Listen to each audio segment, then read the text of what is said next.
कविता की इन पंक्ति के साथ अपनी बात को खत्म करूंगी कि हे भारत की बेटी जागो, मैं तुम्हें जगाने आई हूँ। हे भारत की नारी जागो, मैं तुम्हें जगाने आई हूँ। और 100 धर्मों का धर्म एक बलिदान बताने आई हूँ। खप्पर वाली काली जागे, जागे दुर्गा बरबड़ा, रक्त बीज का रक्त चाटने वाली जागे चामुंडा, नरमुंडों की माला वाला, नरमुंडों की माला वाला जागे कपाली कैलाशी, और रंग की चंडी घर घर नाचे, मौत कहे प्यासी प्यासी, अरे झोली लेकर मांग रही हूँ, झोली लेकर मांग रही हूँ। कोई शीश का दान दे दो, भारत का भैरव भूखा है, कोई प्राण का दान दे दो, और मैं घर घर इनकलाब की आग जलाने आई हूँ। हे भारत की नारी जागो, मैं तुम्हें जगाने आई हूँ। हे भारत की बेटी जागो, मैं तुम्हें जगाने आई हूँ। बहुत बढ़िया काजल जी, बहुत अच्छा बोला आपने।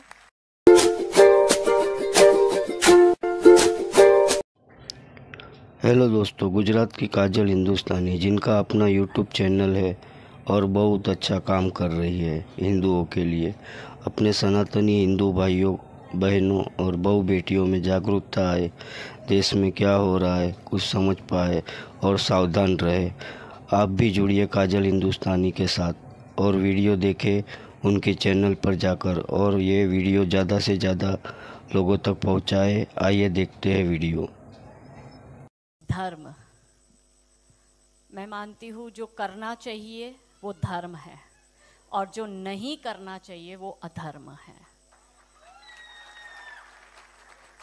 और जब जब मैं मेरी बात करती हूँ तो मैं आप सबकी बात करती हूँ, विश्व के प्रत्येक हिंदू की बात करती हूँ, समस्त सनातनियों की बात करती हूँ। जो लोग सनातन धर्म के अंत की बात कर रहे हैं, तो मैं कहती हूँ कि कौन है हम, पहले ये जानना होगा कि रुद्राक्ष की माला में भी मैं हूँ, कृपान कटार और भाला में भी मैं हूँ, श्वेत भी हूँ और शुद्ध भी मैं हूँ, विरुद्ध हो मेरे तो युद्ध भी मैं हूँ, इतिहास में बहा आंसू और खून भी मैं हूँ, अब जो कह के मिलेगा वो सुकून भी मैं हूँ, कि इस धरती का मैं केंद्र बिंदु हूँ, प्रणाम मैं हिंदू हूँ। चिता की अग्नि गंगा का पानी, चिता की अग्नि गंगा का पानी, सप्त ऋषियों सा ब्रह्म ज्ञानी भी मैं हूं, सियावर राम का हनुमान भी मैं हूं। भोला हूं सरल हूं, तुम्हारा मित्र भी मैं हूं, खोल भी दूं तुमको और घुल भी जाऊं तुम में, कुछ ऐसा चरित्र भी मैं हूं, कि इस धरती का मैं केंद्र बिंदु हूं, प्रणाम मैं हिंदू हूं। कि हमारे पुरखों का बहुत बड़ा गौरवशाली इतिहास रहा है, इस महान भूमि को उन्होंने संभाला, हमें देकर गए ये महान भूमि। धर्म की रक्षा के लिए यदि बलिदान होना पड़े तो बलिदान हो जाना, क्योंकि आने वाली पीढ़ियां हमसे ये सवाल करेगी जो अब हम हमारे पूर्वजों से सवाल कर रहे हैं कि इतनी बड़ी गलती 1947 में आपने कर कैसे ली कि हमारे ही देश में हमें हिंदू होने पर एपोलोजेटिक फील करना पड़ रहा है, हमें बार बार अपने आप को साबित करना पड़ रहा है, हम हमेशा डिफेंस में आ रहे हैं। कोई सनातन धर्म पर अटैक कर, कोई मच्छर कहता है, कोई डेंगू कहता है, कोई HIV एड्स कहता है, कोई हेट मॉन्गरिंग कहता है। क्यों बार बार ये हम पर ही प्रहार हो ले? बहुत छोटी सी बात कहूंगी, आज हम सुबह से सब लोग यहाँ ही होती है, तो जब जब अधर्म बढ़ा है तब धर्म की रक्षा के लिए नारी शक्ति की स्थापना हुई है। सतयुग हो, त्रेता युग हो या द्वापर युग हो, माता दुर्गा हो, माता सीता हो या माता द्रौपदी हो, इस कलयुग में भी यहाँ पर उपस्थित मेरी समस्त बहनों को कहती हूँ कि यदि धर्म बचेगा तो ही देश बचेगा, नहीं तो सिर्फ अवशेष बचेगा। कृष्ण बचेंगे, राम बचेंगे, चारों पावन धाम बचेंगे। तो इसी धर्म की रक्षा के लिए कलयुग में महिलाओं को आगे आना होगा, और ब्रह्मा विष्णु महेश के रूप में जो हमारे भारत के हमारे भाई है, उनको उन्हीं महिलाओं को शस्त्र देकर उनको तैयार करना पड़ेगा इस युद्ध के लिए। धन्यवाद। भी कहा आपने, ये भी प्रश्न करा था कि मठ, संप्रदाय, पंथ और जातियां हम इतने क्यों बटे हुए हैं। ये बहुत बड़ी समस्या है हमारे देश की, क्योंकि इस देश में आक्रमणकारी 1000 वर्षों तक रहे। पहले देखिए कैसे नैरेटिव क्रिएट करा जाता है, हमें हमेशा ये बताया गया कि मुगल ने आक्रमण किया। मुगल ने नहीं किया, मुसलमान ने आक्रमण किया था। हमें यह बताया गया कि ब्रिटिशर्स ने आक्रमण किया। ब्रिटिशर्स ने नहीं किया, ईसाइयों ने किया था। और उन दोनों को इस देश में प्रस्थापित कर कर हमारा धर्मांतरण किया गया था। क्योंकि इन्होंने डिवाइड एंड रूल किया कि हिंदुओं को जाति में बांट दो, तो पहले क्या हुआ, धर्म में बांटा, और फिर क्या हुआ, बुद्धिज्म, जैनिज्म, सिखिज्म, ये सब उसमें से पंथ बने। धर्म एक ही है, वो है सनातन वैदिक धर्म। बाकी जो है वो पंथ है, मठ है, मजहब है। और जब हमें डिवाइड किया इन्होंने, तो हम धर्म के आधार पे हुए, फिर क्षेत्र के आधार पर हुए, फिर भाषा के आधार पर हुए, अब आर्यन एंड द्रविडियन के आधार पर भी हमें बांटा जा रहा है। फिर तो ये एक थियरी इन्होंने, बस जो आज तक ये करते हैं, ये फोटो भी ऐसी डालेंगे क्योंकि इस देश को बर्बाद करा है इस्लामिक आक्रामकता, विस्तारवादी चर्च, माओवादी षड्यंत्र और अलगाववादी आंदोलन। इसने इस देश को बर्बाद करा है। अब मैं coming back to the point love जिहाद का, ये इसके साथ जुड़ा हुआ है क्योंकि ये जो भूमि है, हम इसे कहते हैं धरती माता, हम इसे कहते हैं भारत माता। इस देश में देवियों का नाम पहले लिया जाता है, हमारे यहाँ योद्धा रानियों का जन्म हुआ है। अब कैसे इसको बर्बाद करना है, तो इसके मेन सूत्रधार है, पहला बॉलीवुड, दूसरा टीवी सीरियल और तीसरा ओटीटी प्लेटफॉर्म। मैं थोड़ा सा इसमें आपको डिटेलिंग में जाऊंगी कि 25 वर्ष तक की बच्चियों को, युवा बच्चियों को बिगाड़ने का काम जो है वो बॉलीवुड वाला करेगा कि वो फिल्में ऐसी बनाएगा कि जिसमें जो लड़की होगी वो हिंदू की होगी, लड़का जो होगा वो मुसलमान होगा। और फिर ये लोग ये दिखाते हैं कि हिंदू की लड़की केदारनाथ की यात्रा करती है और यात्रा करते करते खच्चर टट्टू चलाने वाले से वो प्यार में पड़ जाती है और उसके साथ भाग जाती है। ये लोग ये दिखाते हैं। अब हमारी जो बच्चियां जो 4 धाम की यात्रा करती है, या जो भगवान वैष्णो देवी माता की यात्रा करेगी, या किसी भी ऐसी जगह यात्रा करने जाएगी, तो आपको पता है कि पहाड़ी इलाकों पर जनरली खच्चर टट्टू चलाने वाले ये जिहादी ही होते हैं। क्या हमारी महिलाएं, क्या हमारी बच्चियां भगवान की पूजा अर्चना करने जाती है, या ये इन पंचर छापों से नैन पटक्का करने जाती है? हमारे ही लोग उनकी पिक्चर देखते हैं और पिक्चर देखकर तालियां भी बजाते हैं और उसको करोड़ों का बिजनेस भी करके देते हैं।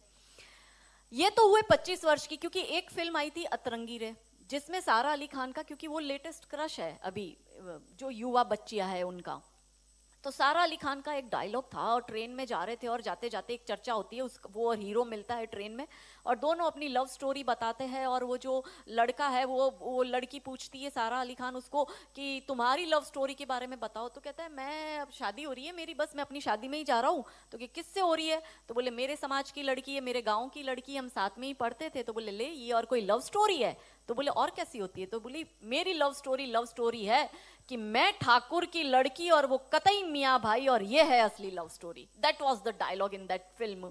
अब हमारी बच्ची छोटी सी उम्र है, 13-14 साल की बच्ची, वनरेबल माइंड होता है, प्यार का खुमार होता है, उस वक्त जुनून होता है, बॉडी में हार्मोनल चेंज आता है, उसको भी लव स्टोरी अपनी बनानी होती है। पर क्योंकि सारा अली खान ने कहा है कि लव स्टोरी वो है कि मियाँ भाई से तुम प्यार करोगे तो वो लव, तो हमारी लड़की ये देखती है कि भाई अपने तो शाहरुख से लव स्टोरी चलानी है, अपने तो आमिर खान से चलानी है, क्योंकि उसका बाप ही सैफ अली खान है, तो उसको सैफ अली खान मिला, भाई तुझे सैफ पंचर छाप मिलेगा।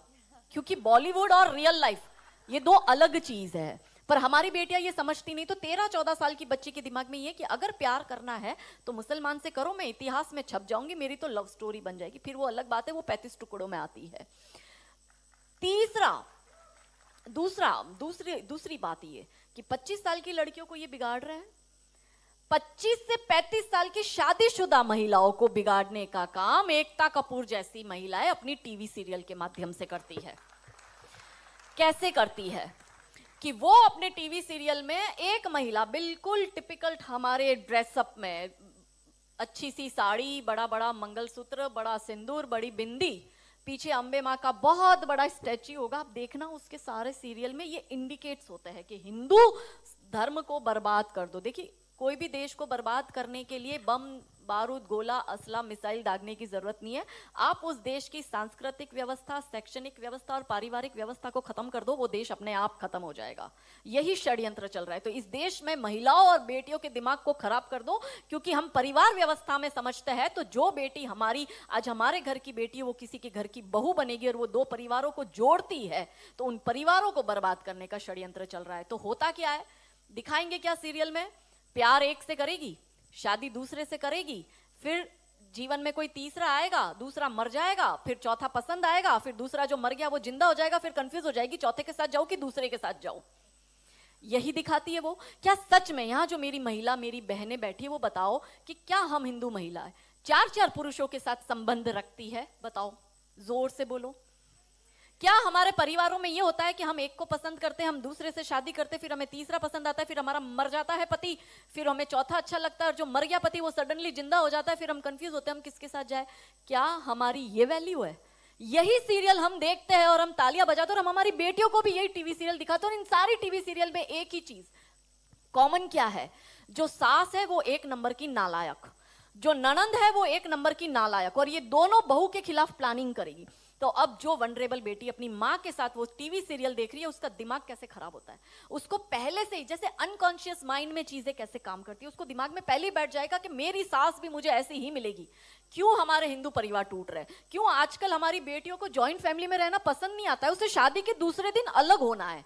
वो पहला फोन अपनी माँ को करेगी और माँ कहती है ज्यादा चिक चिक करे तो तू आ जाना मेरे घर में।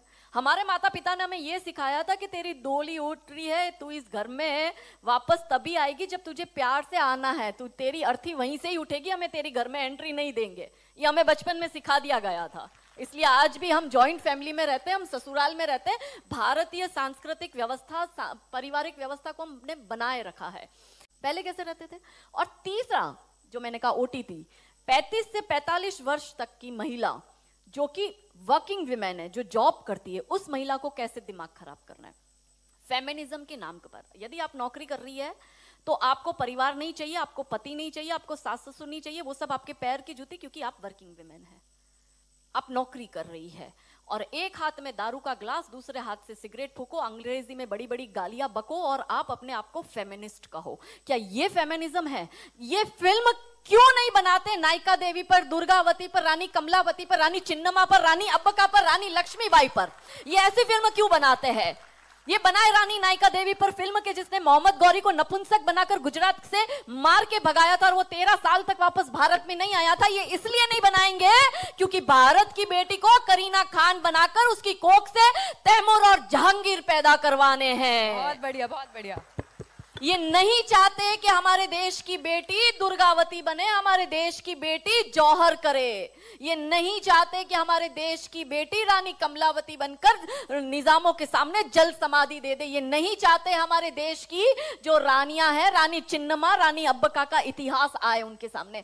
इसलिए हमारी जो बेटी है वो आजकल ऐसी फिल्में देखती है। हसीना पारकर, दाऊद की बहन, जो आतंकवादी की बहन है, वो एक पैर ऊंचा रखकर मुंह में पान चबाकर गालियां दे रही है, तो हमारी बेटी वो रील बना रही है। उसको समझ नहीं आ रहा है कि वो आतंकवादी की रील बना रही है और वो अपने आप को कूल समझ रही है। हमारे बच्चे कबीर खान देखकर ड्रग्स सीख रहे हैं। इन्होंने 3 चीज सिखाई है, अश्लीलता, ड्रग्स और गालियां।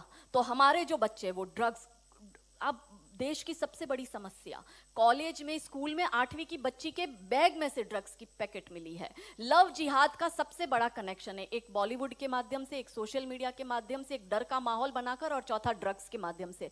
पहले ये लड़की को ड्रग एडिक्ट करते हैं, फिर उस लड़की से प्रोस्टिट्यूशन कराते हैं, फिर उस लड़की को ड्रग्स का कुरियर बनाते हैं। ये सारे केसेस हमारे पास में आते हैं। ये डर का माहौल कि यदि निकिता तोमर मना कर देती है तो ये उसको कनपट्टी पर गोली लगाकर मार देगा कि या तो तू मेरी या फिर तुझे किसी की होने नहीं दूंगा। अंकिता सिंह झारखंड की यदि मना कर देती तो वो घर में घुसकर पेट्रोल छाटकर उसको मार देगा। साक्षी दिल्ली की मना कर देगी तो सुलेमान 31 बार चाकू घोंपकर उसको मार देगा। आफ्ताब से शादी करना चाहती है श्रद्धा, तो वो शादी नहीं करना चाहता, इसलिए उसके 35 टुकड़े कर रहा है। मतलब हाँ बोले तो मारी जाए और ना बोले तो मारी जाए। और सोच रही काफिर की बेटी आखिर कहां बिचारी जाए, कहां जाएगी। हर हाल में पिसती हमारी बेटियां है। और बॉलीवुड का मैंने आपको बता दिया। तो ये लव जिहाद को कंट्रोल करने के लिए सबसे इंपॉर्टेंट है कि जो हमारे भाई है वो घर में टाइम दे अपने बच्चों को।